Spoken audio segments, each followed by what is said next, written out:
5. Now when Jesus saw the crowds, he went up on a mountainside and sat down. His disciples came to him, and he began to teach them. He said, "Blessed are the poor in spirit, for theirs is the kingdom of heaven. Blessed are those who mourn, for they will be comforted. Blessed are the meek, for they will inherit the earth. Blessed are those who hunger and thirst for righteousness, for they will be filled. Blessed are the merciful, for they will be shown mercy. Blessed are the pure in heart, for they will see God. Blessed are the peacemakers, for they will be called children of God. Blessed are those who are persecuted because of righteousness, for theirs is the kingdom of heaven. Blessed are you when people insult you, persecute you, and falsely say all kinds of evil against you because of me. Rejoice and be glad, because great is your reward in heaven, for in the same way they persecuted the prophets who were before you. You are the salt of the earth.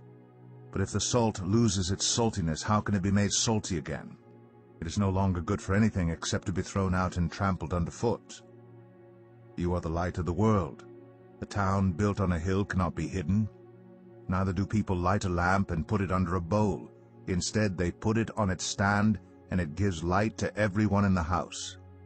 In the same way, let your light shine before others, that they may see your good deeds and glorify your Father in heaven. Do not think that I have come to abolish the law or the prophets. I have not come to abolish them, but to fulfill them. For truly I tell you, until heaven and earth disappear, not the smallest letter, not the least stroke of a pen, will by any means disappear from the law until everything is accomplished.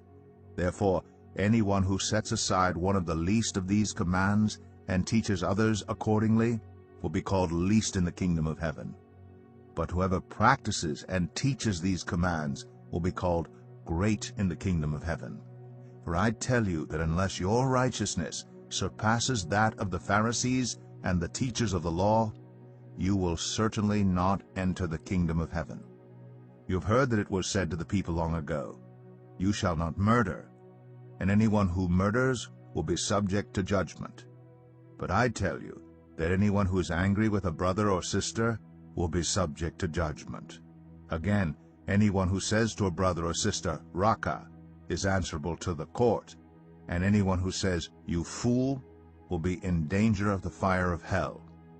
Therefore, if you are offering your gift at the altar, and there remember that your brother or sister has something against you, leave your gift there in front of the altar. First go and be reconciled to them, then come and offer your gift. Settle matters quickly with your adversary who's taking you to court. Do it while you're still together on the way, or your adversary may hand you over to the judge, and the judge may hand you over to the officer, and you may be thrown into prison. Truly I tell you, you will not get out until you have paid the last penny. You have heard that it was said, 'You shall not commit adultery.' But I tell you that anyone who looks at a woman lustfully has already committed adultery with her in his heart. If your right eye causes you to stumble, gouge it out and throw it away. It is better for you to lose one part of your body than for your whole body to be thrown into hell.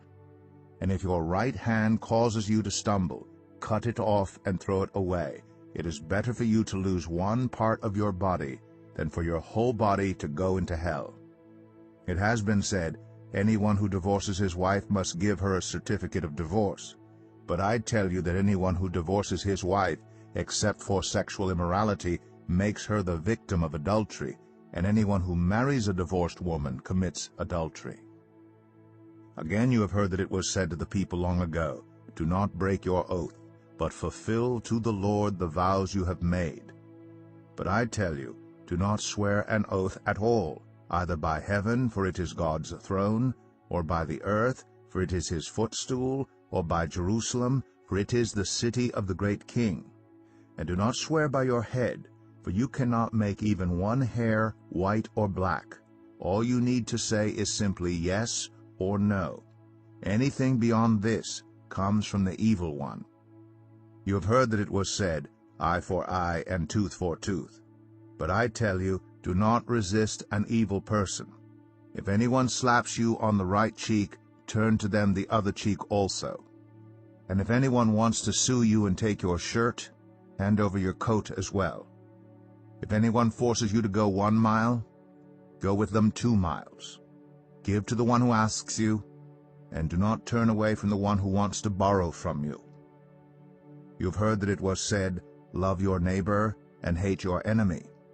But I tell you, love your enemies, and pray for those who persecute you, that you may be children of your Father in heaven.